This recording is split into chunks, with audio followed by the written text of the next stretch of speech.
Assalamualaikum warahmatullahi wabarakatuh. Selamat pagi anak-anak, jumpa lagi.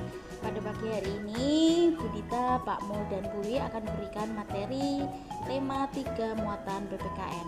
Tentang apa anak-anak? Mengidentifikasi jenis-jenis keberagaman karakteristik individu di sekolah.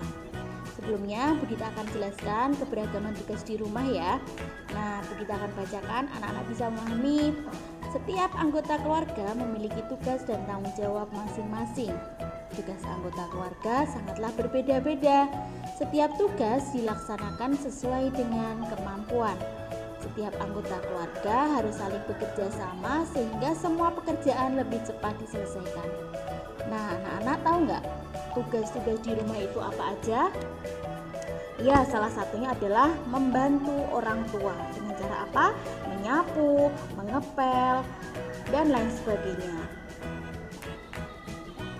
Di sini ada pembagian tugas di rumah loh anak-anak. Nah, yang sudah Budita sebutkan tadi, tugas kita sebagai anak terhadap orang tua adalah membantu mereka. Misalnya apa? Membantu ibu membersihkan rumah. Nah, kemudian ada tugas juga terhadap saudara, misalnya membantu belajar. Dalam melaksanakan tugas, kita harus saling menghargai. Jika kita diajarin, jangan lupa ucapkan terima kasih kepada saudara atau teman atau ibu dan bapak ya anak-anak. Baik anak-anak, di sini ada contoh perilaku santun terhadap anggota keluarga di rumah. Dalam anggota keluarga ada yang usianya lebih tua dan ada juga yang lebih muda dari kita. Nah, hendaknya kita harus bersikap apa? Kita hendaknya bersikap hormat dan santun kepada orang yang lebih tua. Kepada yang lebih muda kita harus saling menyayangi. Di sini ada contoh-contoh sikap terhadap saudara dan teman. Ada 3 ya anak-anak ya, kita baca yuk. Yang pertama, kita harus memiliki sikap santun dan adil terhadap saudara dan teman. Yang kedua, dengan sikap santun dan adil, kita akan disayang saudara dan teman. Ketiga, kita hendaknya bersikap santun dan adil kepada semua orang. Sikap santun dan adil merupakan pengawalan sila keberapa? Ya, betul sekali anak-anak, sila kedua. Bunyinya bagaimana? Kemanusiaan yang adil dan beradab. Betul anak-anak, masih ingat ya? Lanjut anak-anak, di sini ada pengelompokan teman di sekolah. Anak-anak sudah tahu ya, bahwa di sekolah ada siswa laki-laki dan ada siswa perempuan. Anak laki-laki disebut juga putra.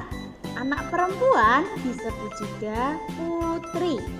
Ingat ya anak-anak ya, kita hendaknya saling menghormati baik kepada teman laki-laki maupun teman perempuan.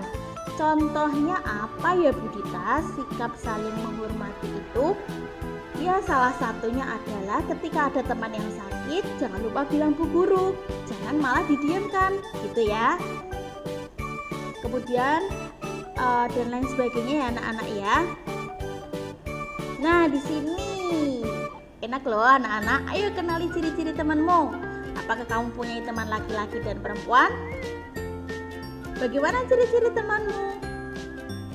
Bagaimana caramu membedakan teman laki-laki dan perempuan?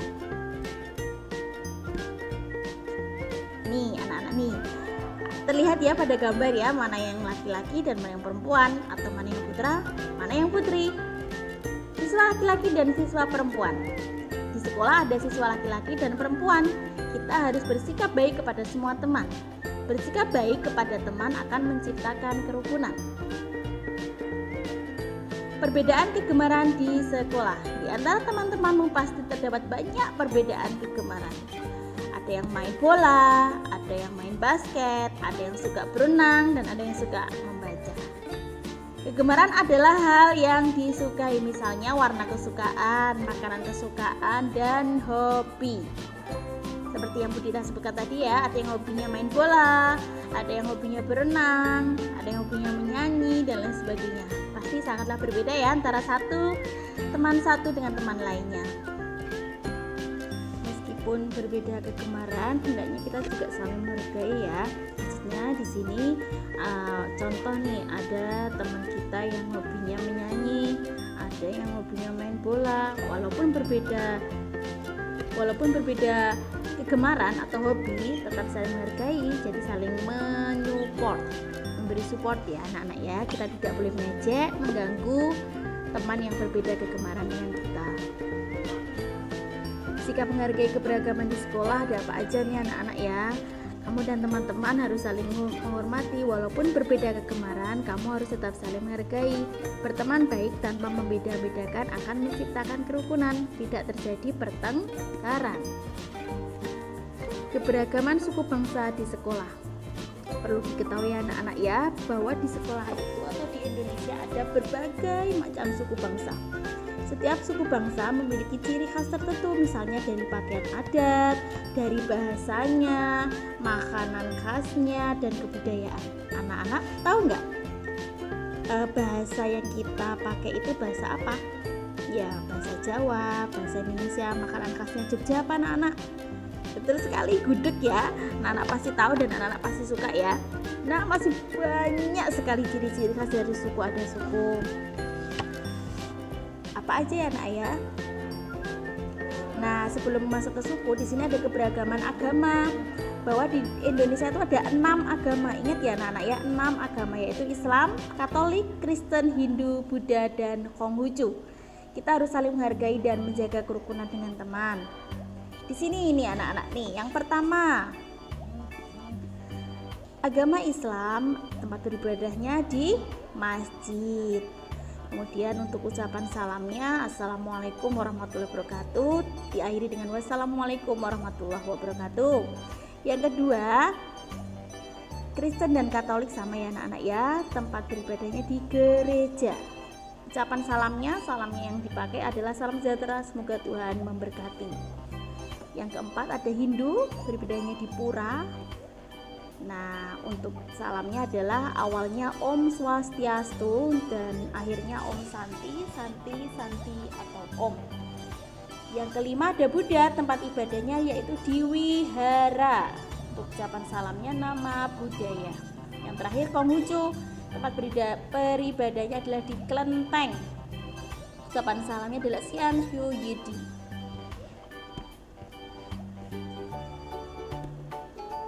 Lupa ya anak-anak ya, untuk ke-6 agama di Indonesia beserta tempat beribadah dan ucapan salamnya jangan lupa dihafalkan. Lanjut anak-anak, untuk cara menghormati keberagaman agama itu dengan apa aja ya. Walaupun ada teman yang memiliki cara beribadah yang berbeda, kita harus saling menghormati. Ingat ya anak-anak ya, saling menghormati, tidak boleh menjelek-jelekan.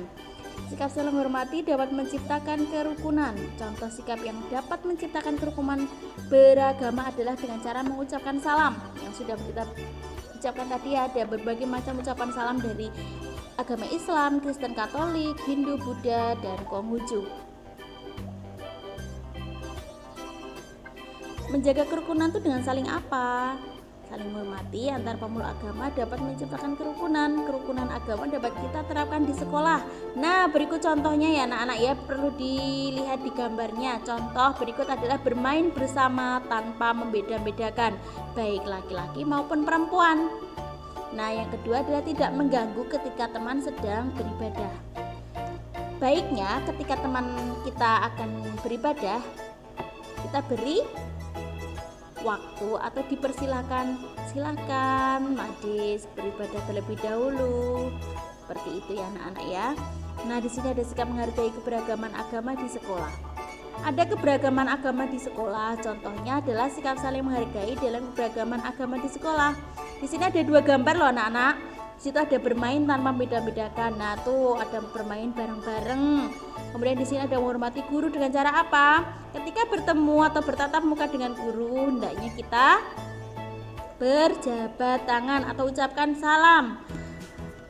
Nah, di sini teman-teman di kelas tentu berasal dari berbagai suku bangsa yang berbeda ya. Sudah Budita sebutkan tadi ya, walaupun berbeda suku bangsa, kita harus tetap rukun dan saling menghargai. Keberagaman suku bangsa di Indonesia itu adalah Indonesia terdiri dari banyak pulau. Di setiap pulau terdapat beragam suku bangsa. Nah, yang pertama adalah di Jawa ada suku Sunda, suku Baduy, suku Betawi, suku Tengger. Kedua, di Sumatera ada suku Gayo, suku Melayu, suku Minangkabau, dan suku Batak. Di Bali ada suku Bali dan Sasak. Itu tadi ya macam-macam suku yang perlu anak-anak hafalkan. Nah, di sini lanjut di perbedaan usia dibagi menjadi 4 kelompok. Yuk kita hafalkan bareng-bareng anak-anak. Yang pertama, usia 0 sampai 5 tahun. Kategorinya balita. Usia 6 sampai 12 tahun dikategorikan sebagai anak-anak. Usia 13 sampai 17 tahun kita kategorikan sebagai remaja. Nah, yang terakhir adalah usia 18 tahun ke atas dikategorikan sebagai dewasa. Ingat anak-anak, perbedaan usia dibagi 4 kelompok harus dihafalkan ya. Mungkin itu saja yang Budita sampaikan. Jika ada salah mohon maaf. Budita akhiri. Wassalamualaikum warahmatullahi wabarakatuh.